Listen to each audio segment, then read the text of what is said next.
Oke, kita kembali lagi di pagi ini. Pembahasan topik utama kita masih tetap di Rohingya, tapi di video kali ini saya bukan membahas tentang Rohingya. Jadi saya agak tergelitik juga untuk mengomentari tragedi yang terjadi kemarin di tanggal 12 Januari ya. Jadi ini tragedi awal tahun lah yang terjadi di Bangkalan Madura. Nah, tapi mohon maaf, banyak nanti kata-kata yang agak sedikit saya simpangkan dan mungkin ada sebagian yang saya sensor. Karena di YouTube itu sangat sensitif sekali kalau kita membahas tentang masalah ini. Jadi ini sangat beresiko, jadi mungkin ada kata-kata yang mungkin nanti disimpangkan atau mungkin disensor. Nah, jadi si pelaku yaitu Hasan Busri dan Wardi ya, pelakunya tuh Hasan Busri dan Wardi. Jadi mereka berdua ini kakak beradik kandung. Dan lawannya Matanjar dan Materdam dan kawan-kawannya. Jadi Matanjar CS lah ya, kira-kira seperti itu. Dan si pelaku Hasan Busri dan Wardi ini kemarin saya sempat mendengar beritanya dari Polres Bangkalan ya. Polres apa Polsek sih kalau di Bangkalan? Kayaknya Polres kayaknya. Nah, itu ditetapkan sebagai tersangka eh, berencana ya. Berencana. Ini sedikit saya sensor juga nih untuk kata-kata yang sensitif tidak saya sebutkan. Nah, jadi mereka itu dikenakan pasal berencana. Nah, kalau menurut saya nih, ini kita sebagai obrolan orang awam ya yang tidak tahu tentang hukum.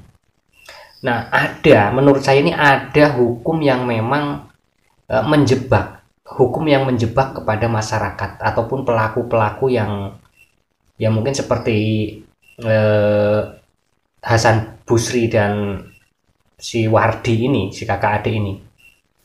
Jadi ada hukum yang menjebak, itu menurut saya. Tapi bukan jebakan hukum ya, maksudnya hukum ini menjebak ke masyarakat. Nah, contoh, ini sebagai contoh saja. Sudah berkali-kali, bahkan yang kemarin sempat trending juga di media sosial, yang peternak kambing. Nah, masih ingat nggak itu yang peternak kambing? Dan itu ditetapkan jadi tersangka juga karena apa? Nah, ketika ada maling, nah untuk melindungi diri, karena ada perlawanan nih dari si maling itu kepergok si malingnya kan di kandang ternak. Akhirnya apa? Dia terkena, si malingnya itu terkena, lari dan terkaparlah si maling ini di eh, salah satu perkebunan ya. Bukan perkebunan, di sawah kalau nggak salah, di sawah waktu itu, dan meninggal dunia. Akhirnya apa? Si pemilik ternak ini dijadikan sebagai tersangka. Nah, ini kan aneh. Ini nggak cuma sekali dan berkali-kali. Dulu yang sempat viral sekali sih ada yang melawan pembegalan. Nah, itu yang ada 3 orang dan yang satu melawan, akhirnya si tersangka, si pelaku ya, si pelaku yang akan melakukan pembegalan itu kalah. Dan akhirnya apa? Si calon korban yang menang ini dijadikan tersangka juga dan itu sempat sangat viral dulu. Dan ya itu dari kepolisian banyak kritikan dari masyarakat bawah. Dan ini salah satu, kalau menurut saya ya, salah satu hukum yang harus diperbaiki ini. Jadi hukum itu jangan menjebak ke seseorang yang memang dengan terpaksa dia harus melakukan dan pada akhirnya jadi tersangka. Nah, kalau si kasus Mat Anjar Materdam melawan Hasan Busri dan Mardi, ini kalau menurut saya tidak masuk ke pasal berencana, harusnya enggak. Karena kalau misalkan nih kita gambarkan kita ada di rumah kita sendiri misalkan. Lalu adalah orang yang ingin berbuat tidak baik di rumah kita. Ya, maksudnya dikatakan tidak baik mungkin mau mencuri lah misalkan gitu ya. Lalu kepergok dengan kita. Lalu kita lari nih. Kita lari dulu ke kamar. Kita ambil senjata kita untuk melawan si orang ini. Nah, akhirnya apa? Terjadilah perkelahian di dalam rumah kita. Misalkan nih, perkelahian di dalam rumah kita. dan akhirnya si orang yang punya niat nggak baik itu kalah, tumbang. Apakah kita juga kena pasal berencana? Karena apa? Kita lari dulu mengambil senjata ke dalam kamar, lalu kita keluar ke ruang tengah untuk melawan si pelaku ini. Apakah itu harus kena pasal perencanaan juga? Harusnya kan tidak. Nah, ini salah satu hukum yang harus diperbaiki. Jangan menjebak seseorang yang melakukan yang memang memang itu tidak bisa dibenarkan secara hukum, memang salah. Tapi tidak harus dengan pasal perencanaan. Kalau perencanaan harusnya ya kayak pihak kepolisian nih atau pihak-pihak penyidik harus bisa membuktikan sejak kapan direncanakan. Mana bukti perencanaannya? Misalkan dari via telepon, janjian, ataupun chattingan gitu. Nah, ketemuanlah di suatu tempat gitu kan. Ya misalkan di tempat tragedi lah misalkan. Ketemuanlah di situ. Sama-sama bawa senjata nih. Dari kedua belah pihak bawa senjata. Itu bisa. Karena memang sudah merencanakan dari rumah, janjian, dan jauh-jauh waktu direncanakan gitu.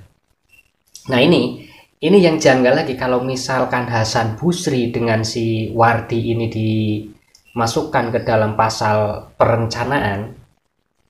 Nah, lalu si Matanjar CS ini yang 10 orang itu dari rumah memang sudah membawa senjata. Sudah membawa senjata dan begitu ketemulah di tempat kejadian, akhirnya terjadi tragedi itu. Nah, yang lolos nih, kalau yang sudah meninggal, oke lah, mereka tidak usah diungkit lagi. Tapi yang lolos, karena mereka itu tergabung dalam sebuah kelompok dan membawa senjata, lalu menuju ke tempat kejadian. Mereka sudah menyiapkan senjata itu. Nah, yang lolos itu yang ikut caroknya itu ada 1 orang yang dibiarkan lolos, dan yang 5 orang apa ya? Yang 5 orang itu lari karena 10 orang katanya kan. Yang 5 orang lari, yang 5 orang melawan, dan yang 1 yang melawan itu lolos atau dibiarkan mereka pergi. Apakah mereka yang lolos dan yang kabur itu juga tidak dikenakan pasal berencana? Karena mereka juga ikut membawa senjata dan bergabung ke dalam Matanjar CS. Harusnya mereka semua ditangkap, harus dikenakan pasal yang sama dengan si Matanjar dan bukan Matanjar ya, Hasan Basri dan Wardi. Harusnya seperti itu. Itu kalau mau adil.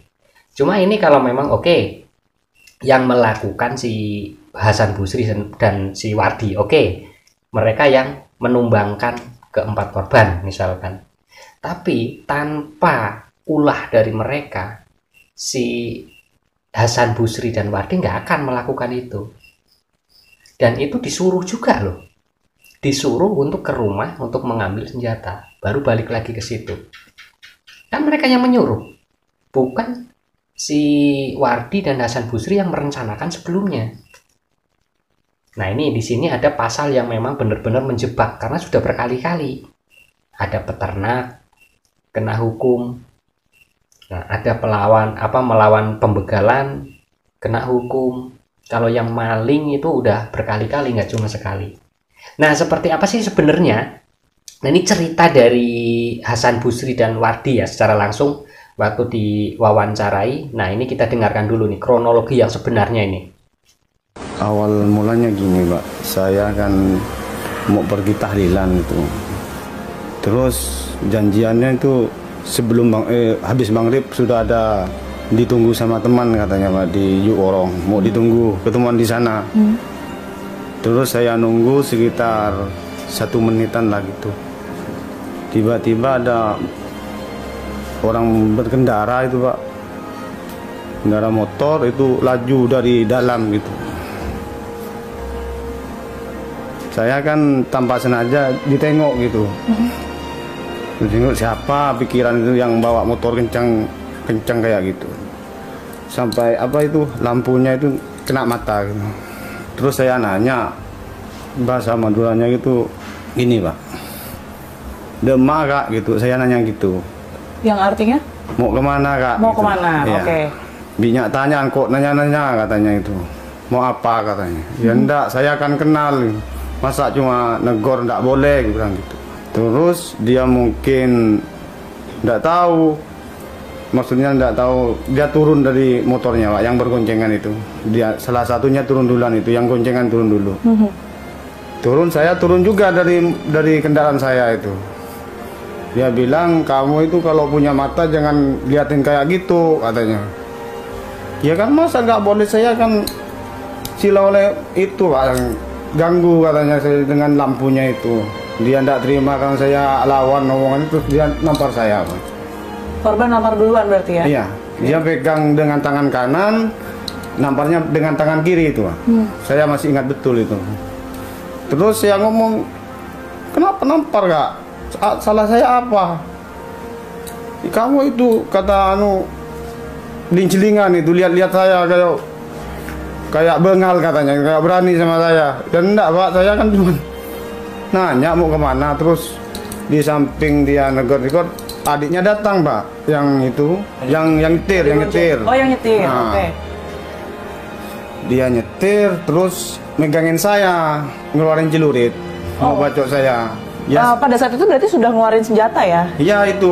Pak Hasan ada perlawanan nggak? Waktu saya nggak lawan, cuma megang celuritnya itu, takut kebacokan ke saya itu. Saya pegang terus sampai berapa menit itu, lama juga Pak, kan takut itu kena ke saya. Wajah. Ya. Sampai ada beberapa orang warga itu nerai saya gitu. Oke.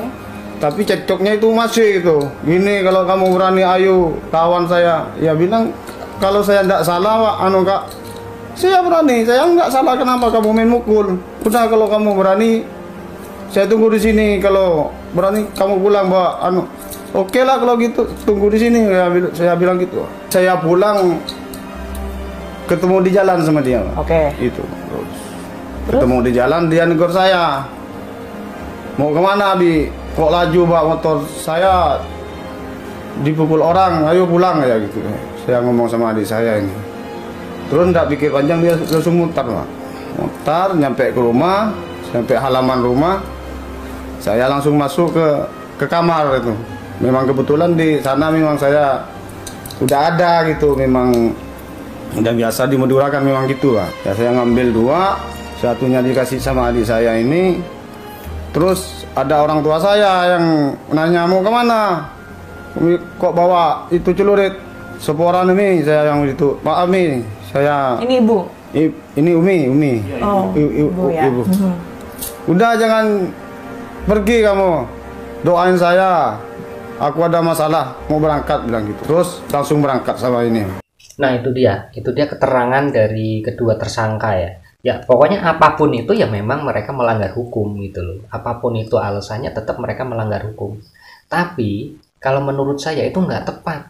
Kalau memang dikenakan pasal berencana, menurut saya itu nggak tepat. Jadi polisi harus benar-benar bisa memberikan hukum itu seadil-adilnya. Ya kalau misalkan si Hasan Busri dan Wardi kena pasal berencana, harusnya yang lain juga itu, yang 6 orang yang dari kelompok Matanjar itu juga harus kena semua. Bahkan malah lebih kuat mengarah ke mereka, untuk berencana itu lebih kuat ke mereka, karena mereka datang ke situ sudah membawa senjata, bukan dia pulang dulu. Nah, kalau si Hasan Busri memang disuruh sama Matanjar pulang dulu ngambil senjata lalu balik lagi ke situ karena ditantang.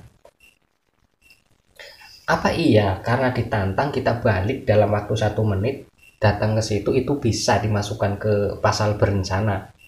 Kalau saya, menurut saya nggak adil. Oke, seperti itu dulu untuk video kali ini. Tapi tetap topik utama kita adalah pembahasan tentang Rohingya. Jadi kita tetap semangat untuk menyerukan tentang kasus-kasus Rohingya. Jangan sampai Rohingya ini terus-terusan masuk ke Indonesia. Dan kalau bisa, yang sudah ada di tanah Sumatera cepat dipulangkan lagi ke asalnya. Entah asalnya di mana kita nggak tahu. Katanya dari Myanmar, tapi dari Myanmar bukan. Katanya dari Bangladesh kalau kata si para pengungsi gelapnya ini. Berarti kalau memang dari Bangladesh, pulang aja ke Bangladesh, karena memang dari beberapa orang pengungsi itu memang ada Bangladeshnya bercampur.